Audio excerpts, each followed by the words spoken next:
Hey everyone, so decided to film another video within a couple days of filming the last video regarding that tank, the 22 gallon, which we can talk about a little bit more in this video. But the main point of this video was to talk about the 75 gallon Discus tank, which is all right there, obviously. But a big change happened in the tank for several reasons that we can get into as we point the camera at the tank and talk about it and discuss some things that I hope to change with it and what I think future endeavors of this tank may be, because as we talked about the last successes and failures of this tank, then we also talked about some things that would hopefully come about and potential changes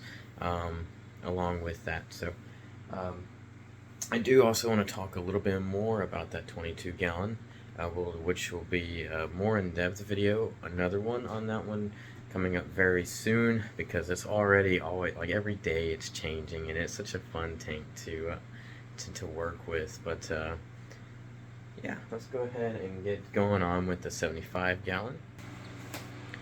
Here it is. The current USA light is the only light running on right now, and then the Higer light is kind of ramping up. In a second, it'll go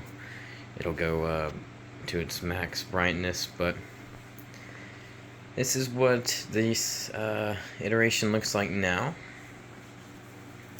The successes and failures tank, we had all of the mangrove pieces of wood, you know, kind of scattered throughout, and the plants growing around, and man, I just got tired of it. It didn't look cohesive.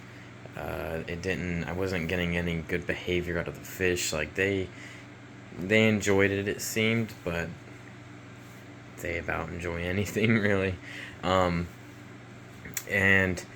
I got blackbeard algae once more in this particular side right here of the tank, and so I got bored of looking at it. I got bored of watching them interact with the not bored, but we'll say I was unhappy looking at it.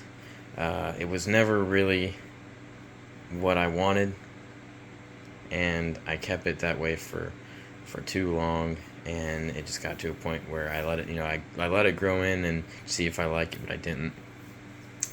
The fish, they seemed to like it, but I wasn't happy watching them interact with it. And so this piece of wood right here it's a really unique piece. It's very beautiful, but it had been sitting at my store for a good while, and on and off for months I've debated whether or not to get it, and decided, you know what, I got the money, I'm ready to redo this tank, let's get it done. And so a couple days ago, it's why it's still cloudy, a couple days ago I took all the mangrove wood out and placed this piece in, kind of rearranged some of the plants, and this is the end result. So all the jungle val growing really nicely. It was growing in, in between the mangrove wood, and yeah, it's real nice and green. Some thick pieces, and they're all quite long. That also kind of adds to the kind of hazy effect, I think. But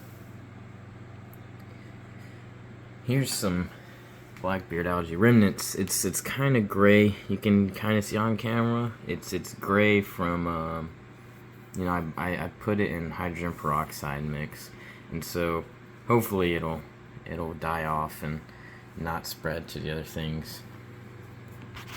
Here are some swords. I just put 2 or 3 swords right here together. There's the lotus. I cut that back, and it's coming back. There's another sword. Let's see if we can see it from here. Yeah, another sword right there. Of course, the stem plants, Limnophila heterophylla, and the Rotala, that's just regular indica. All the crypts at the front. Anubias right there. Java fern. I want to maybe put some like Anubias right here. We'll see. Don't know quite yet. I like the... Either way, it would probably look good, but I like it like this. Have some shadow. But the main thing I was debating on whether or not to do with this tank was go ahead and take out the Jurapari, and they're just so beautiful and they're so much fun to watch. And here's my hand for a bit of size reference. So they're decent size. This one's the biggest. Come here, buddy. They're good size and they're very active, but this tank, you know, they're not going to be able to thrive in this tank their whole life, and so they're constantly turning the substrate, and it's just makes it look natural, but at the same time it's not kind of a clean look. This is more fish tank first, planet tank first, more than aquascape, but I'm not, you know, so much a fan of this. You get used to it, but it's okay. But it's not what exactly I wanted. Oh yeah, we didn't talk about these because I didn't have them. My Bentosi tetras. I added I think like 9 of these total. These Bentosi. There in the back. Mix them with the bleeding hearts. But that kind of goes into what I want to go for with this tank is more tetras and some smaller fish rather than several large fish, and so the Jurapari mainly would be something that I removed because this guy right here, the redhead, and then the albino threadfinicar are just beautiful fish. Even though the redhead is an earth eater and he adds stuff to this, it's not something that it's not to the same degree as the Jurapari, and so it's okay. And the threadfin kind of does, but not nearly to the same degree as the redhead or the Jurapari combined. So it's but I would love to maybe get a bunch of cardinal tetras in place of their bio-load. And there's just a regular like dwarf gourami that someone gave me, a person I clean a tank for.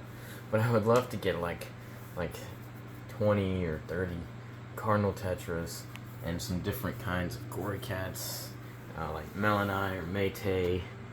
So many different ones that can handle the high temperature of the Discus, that are really fun to watch, and more unique. I've had these guys for 5 years and I want to keep them their whole life. Obviously not just going to get rid of these basic cories, but it'd be nice to have some variety. Let me know what you guys think. What other fish, getting rid of the Jurapari, what other fish would you put in there? The neons would look spectacular, against the greenery. And they're not going to be as big as these, these bleeding hearts or these Congo tetras. Neither are the Bentosi. The Bentosi don't get that big as the bleeding hearts. They're all following because they're wanting to get food. These are beautiful little guys. Yeah, nothing else has changed, just the look of it. I'm not going to change fertilizing. I'm going to reduce feeding some. It's just the blackbeard algae, the nutrient balance is all out of whack with the tank. And that's something that I control, so I'll have to keep balancing it. Here's this tank. The light's not on right now, but real quick, I fertilize this tank a couple times a week. The light's on for anywhere from 8 to 10 hours, just kind of depends on my day, but it's on for a while. So far, no algae, and hopefully keep it that way. But I don't want to take too much more of your time. Let me know what you guys think of this this current setup. I want to let it grow in, have the jungle valve feeling nice, and oh, there goes my nephew. Here's a special guest. Say hey, Sawyer. Hey! But yeah, anyway guys, thank you for watching. Have a good day.